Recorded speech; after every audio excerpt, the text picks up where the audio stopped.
Hi guys, and another episode of Devongunsmith Diaries, and this is a lovely MIROKU 6000 and it's in for, as you can probably see there, gun fitting. So let's get into it. If you enjoy the content, don't forget, like, subscribe and click the notification bell.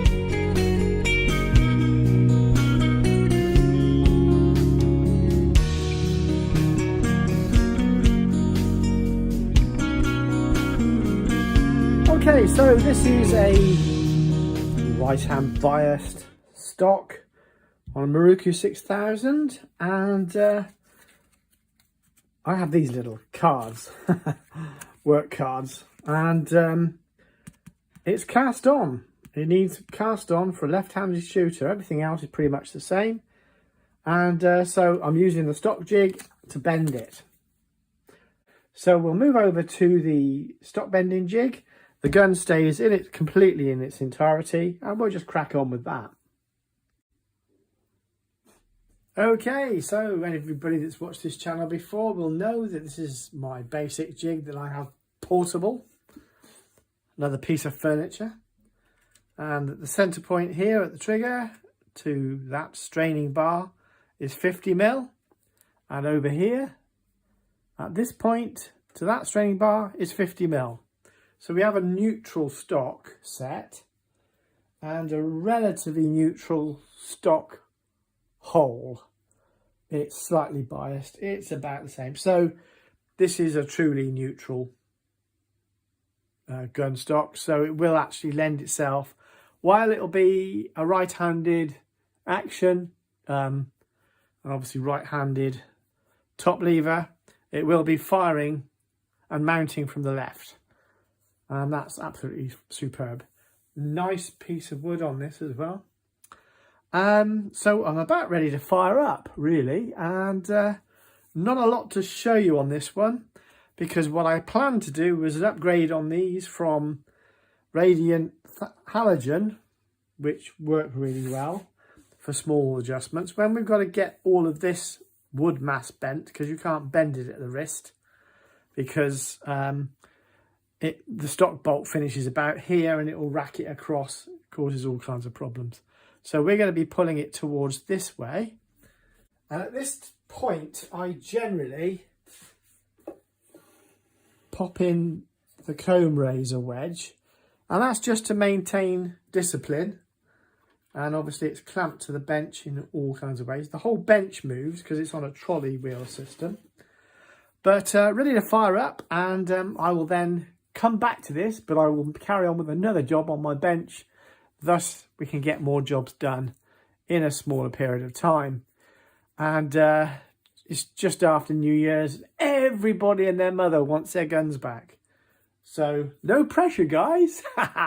Oh, and one final thing. I've been in with a screwdriver. It's a slotted stock bolt on this, and slackened that stock bolt right off. It's clamped here, so it will hold these positions where it mounts onto the action. And I'm not even going to undo these screws because the bend will have to happen here. So I don't really want to force it there at all, because it won't help in the slightest. The stock bolt will pull it back to centre. So the bend will need to be more here, as I previously described. So lights on. And we'll just leave that to warm up.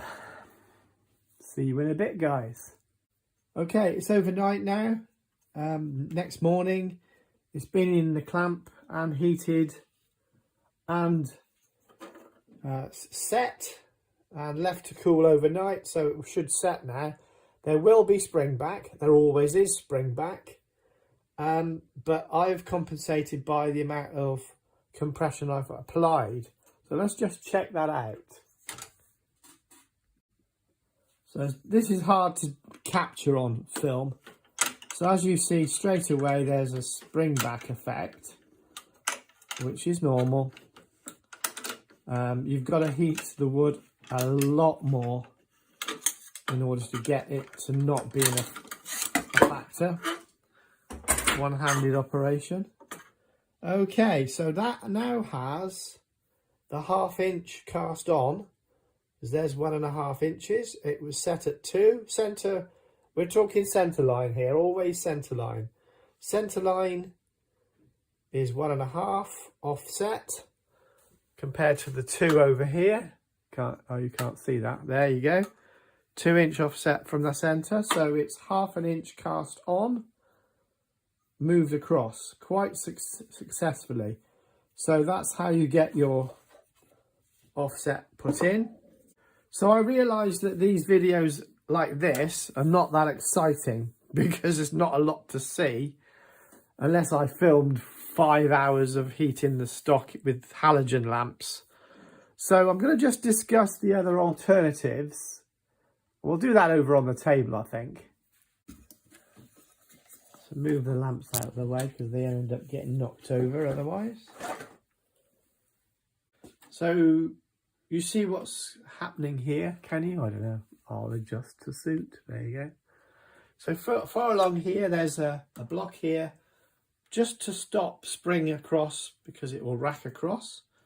There's clamps here, here and here, which encompass the whole of that set. So I can remove most of these easily.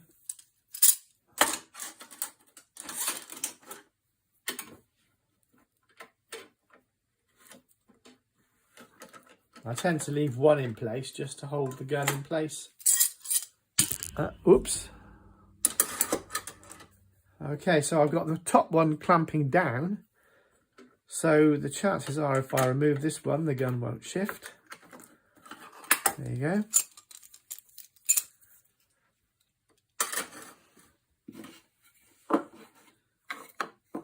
So the gun's still held quite well. And this is why you can do it one man banded. And there you go. There it is. Okay. Well, I'm going to just highlight a few things that are required after such a extensive adjustment. This has clearly got a shellac based finish polish.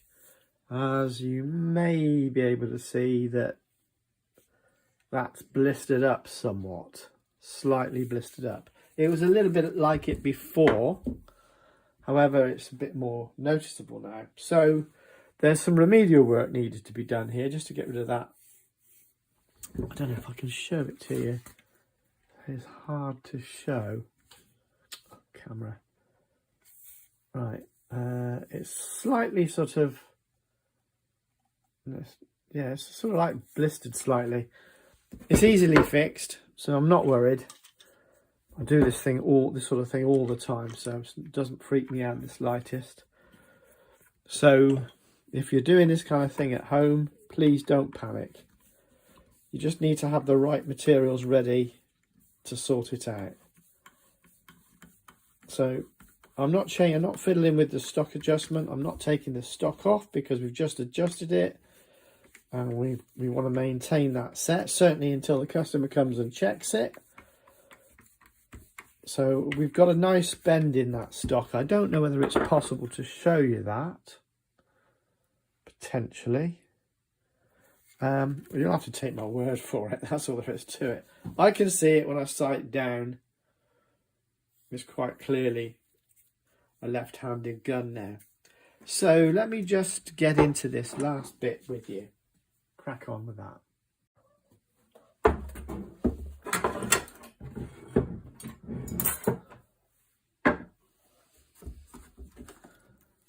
So French polish is something that gets pushed into circulation. Boiled linseed again. You need some 5/0 wire wool. Need to find that. I'm always looking for things. Okay, so don't need loads of this. There's 5 zeros. 0, 0, 0, 0, 0 wire wool. And we just need to knock back this a little bit of blemishing that's occurred. It's basically because somebody's done a shellac polish based grain seal but used it as a polish, and they've done no oil over the top of it, which I keep seeing happening, certainly in the southwest. It's like somebody's cheating. It's not supposed to be a shellac French polish. You're using the shellac purely as a grain sealer. You're not trying to get... This is not London finish. Oh look, you can really hear it.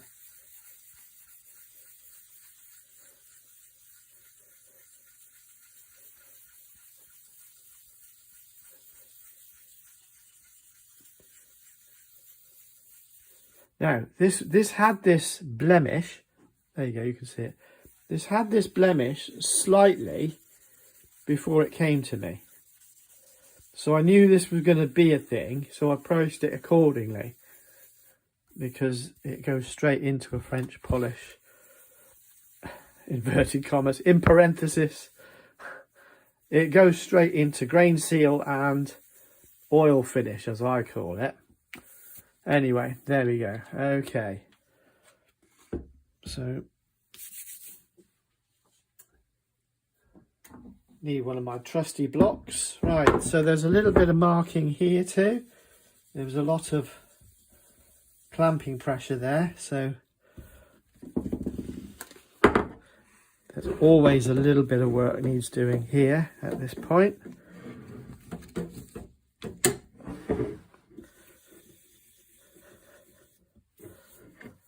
Alright, so that's smooth to the touch.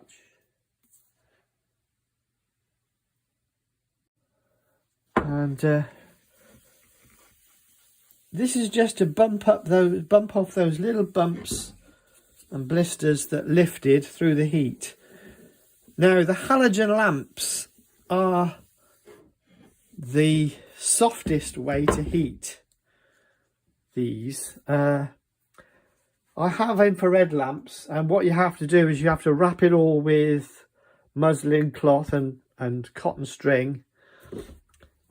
Use boiled linseed and the lamps. Now, some people say don't use boiled linseed when you're bending a stock with oil. Right, there's a reason boiled linseed is used, because it goes back through the centuries. A little bit like using tallow for hardening and tempering springs. These things happen to flash over. The flash point of these different ancient chemicals is such that when boiled linseed flashes over, catches fire, it's the correct temperature. It's the top end of the correct temperature for bending gun stocks. So I will put in the description the last video where I used the boiled linseed and cotton rags method, just to highlight how these things can be done. That's an important one, because the flash point, that is the heating up to smoking point, and then it will flash over and catch fire. The flash point of boiled linseed is the right kind of temperature for the upper ranges of stock bending a piece of walnut. And when you use tallow dipped in, when you see me using, tempering springs with good old tallow, it's because the flash point under the flame of tallow is the same as that point where the temper point. So if you flash it over, burn off, we call it burning off. Just burn off and let it catch fire. You're at the right temperature, leave it. And these old ancient techniques are used for a very good reason, because they work. So this little lecture here is about boiled linseed oil. If I've got to do something in excess of heat, I use peanut oil. But the flash point is so high, you've got to really be careful, because you can spoil the wood.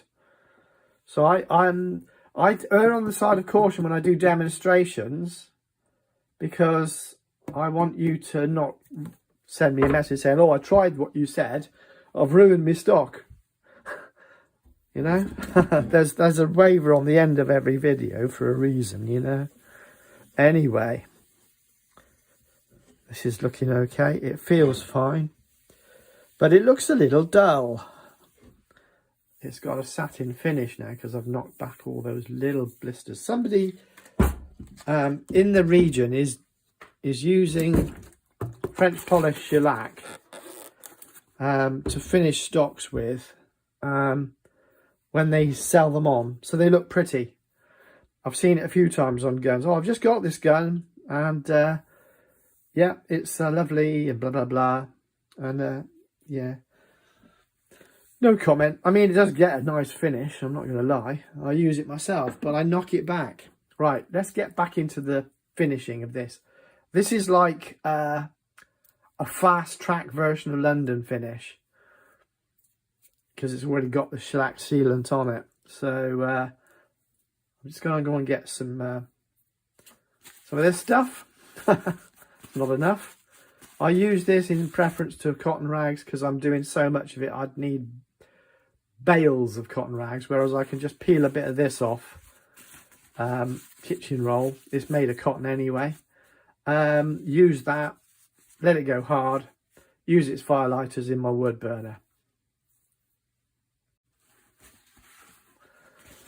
Okay, so there's your pad. Now the hardest part about this is getting the shellac to open. And I have been known to chip all this off and dissolve it back into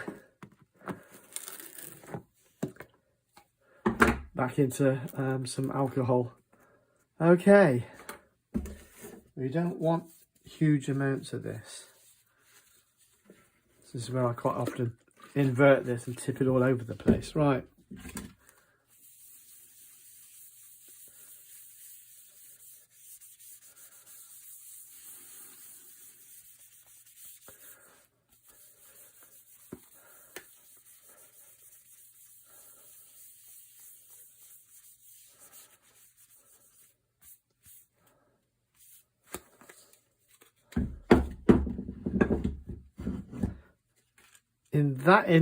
It takes a little bit of this coloration off, and in that point that's enough, but we've got to move quickly.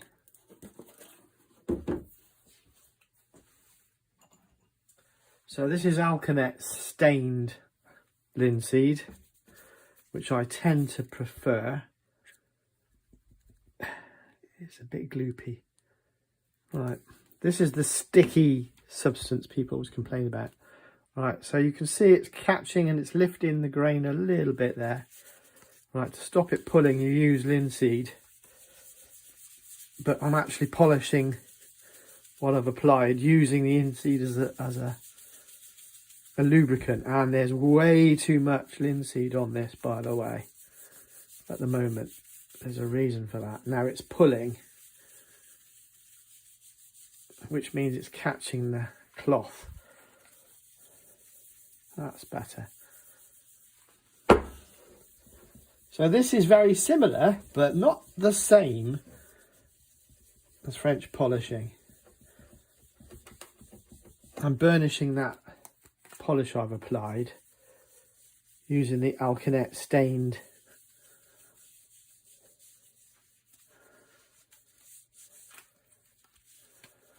linseed.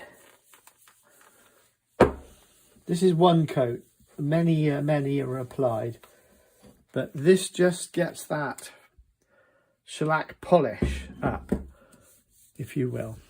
Okay, but linseed, now if I left that like that, a bit like my 9-year-old self applying loads of boiled linseed to my cricket bat, it would become a sticky, horrible mess. But I've got to allow the shellac to set. And it's not really a warm enough place today to do that. It's always the same. Middle of winter when it's freezing cold, everybody wants me to do hand finishing. Anyway, right, here we go. in for a penny, in for a pound. I'm going to use the palm of my hand. Yeah, it's already quite sticky. Now, if you put too much on, the linseed will wax up and start to ball up and cause all kinds of problems.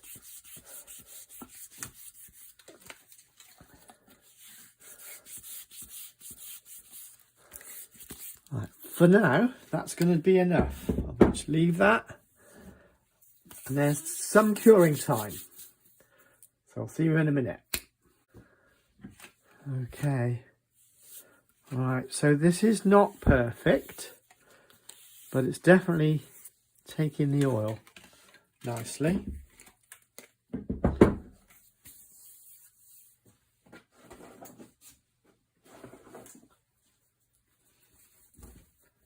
So with a reasonably clean cotton towel, what I'm doing here is like a burnish.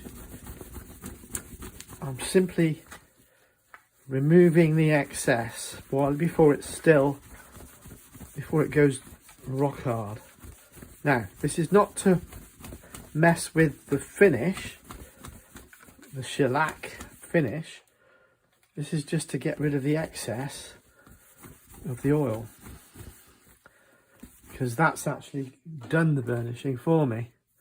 Now, it's slightly satin, as you'd expect, but if I now burnish this with my hand,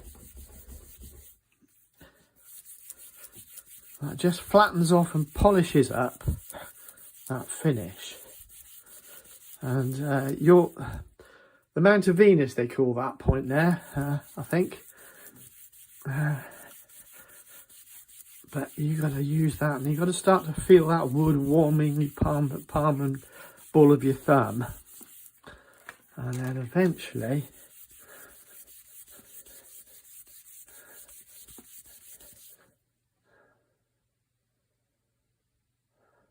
it starts to improve. Right, this is a remedial repair, finish repair. I'm done with this now, and what I'm going to do now, I'm going to just put a drop. It's quite thick, and it's more about putting it on and taking it off, to be honest with you. Right, okay. Rub that firmly in there.